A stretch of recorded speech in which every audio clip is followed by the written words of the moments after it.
Video में हम समझेंगे कि जीएसटी के तहत रजिस्ट्रेशन कब, किसे और क्यों लेना होगा।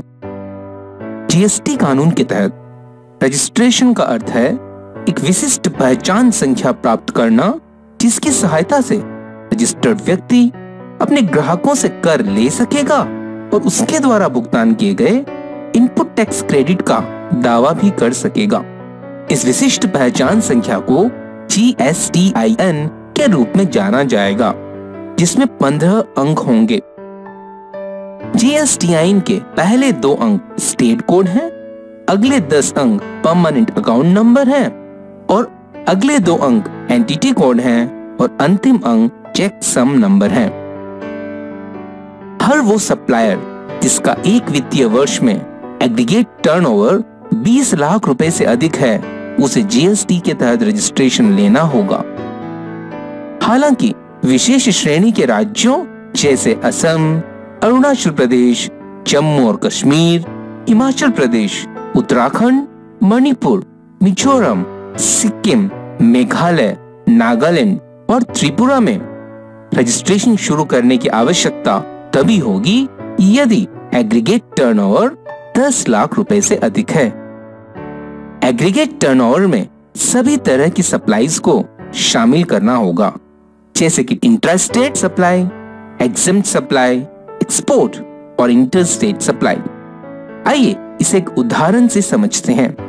मान लीजिए एक इंट्रास्टेट सप्लाई 11 लाख रुपए है, एग्जेम्प्ट सप्लाई 3 लाख रुपए है, एक्सपोर्ट 4 लाख है और इंटरस्टेट सप्लाई 3 लाख रुपए है। तो एग्रीगेट टर्नओवर इन सब को मिला के यानी कि 21 लाख रुपए माना जाएगा और ऐसी स्थिति में रजिस्ट्रेशन लेना अनिवार्य हो जाएगा। लेकिन अगर कोई व्यक्ति सिर्फ और सिर्फ एग्जेम्प्ट सप्लाई करता है तो क्या रजिस्ट्रेशन की आवश्यकता होगी? नहीं।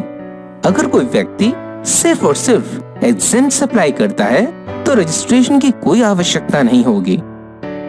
मान लीजिए ये एक वित्तीय वर्ष में सिर्फ 30 लाख रुपए की सिर्फ और सिर्फ एग्जेम्प्ट सप्लाई करता है तो एक को रजिस्ट्रेशन की आवश्यकता नहीं होगी। लेकिन मान लीजिए एक वित्तीय वर्ष में 10 रुपए की टैक्सेबल सप्लाई करता है और 30 लाख रुपए की एग्जेम्प्ट सप्लाई करता है तो रजिस्ट्रेशन लेना होगा, क्योंकि एग्रीगेट टर्नओवर 20 लाख रुपए से ऊपर है और एग्रीगेट टर्नओवर की गणना में टैक्सेबल सप्लाई और एग्जेम्प्ट सप्लाई दोनों को ही लिया जाएगा। दूसरे शब्दों में रजिस्ट्रेशन में छूट तभी है जब एक व्यक्ति सिर्फ और सिर्फ एग्जेम्प्ट सप्लाई ही करता है।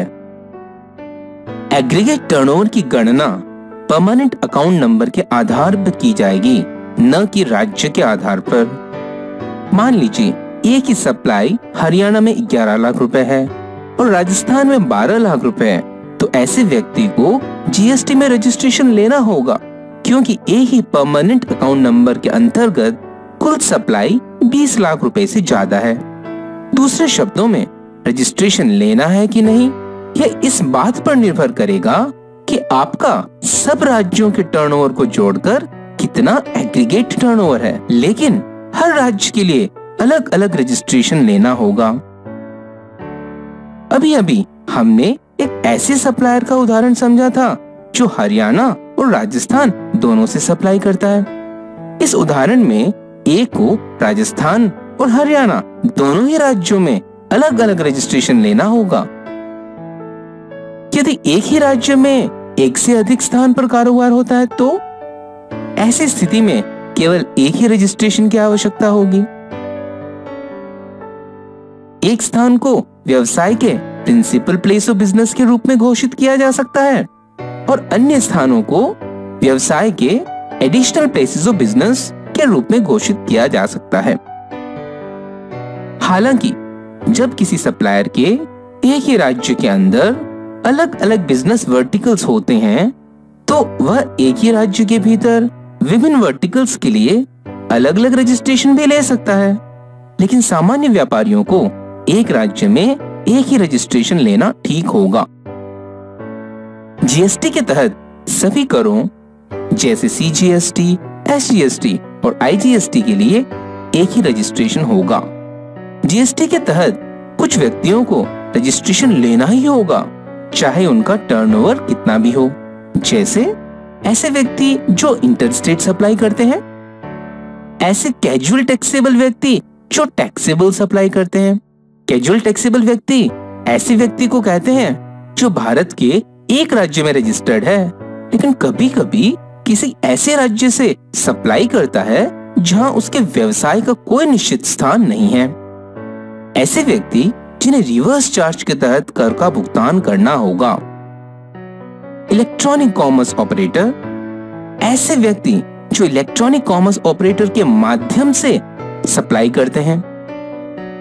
ऐसे अनिवासी व्यक्ति जो टैक्सेबल सप्लाई करते हैं। ऐसे व्यक्ति जिन्हें टैक्स डिडक्ट करना पड़ता है।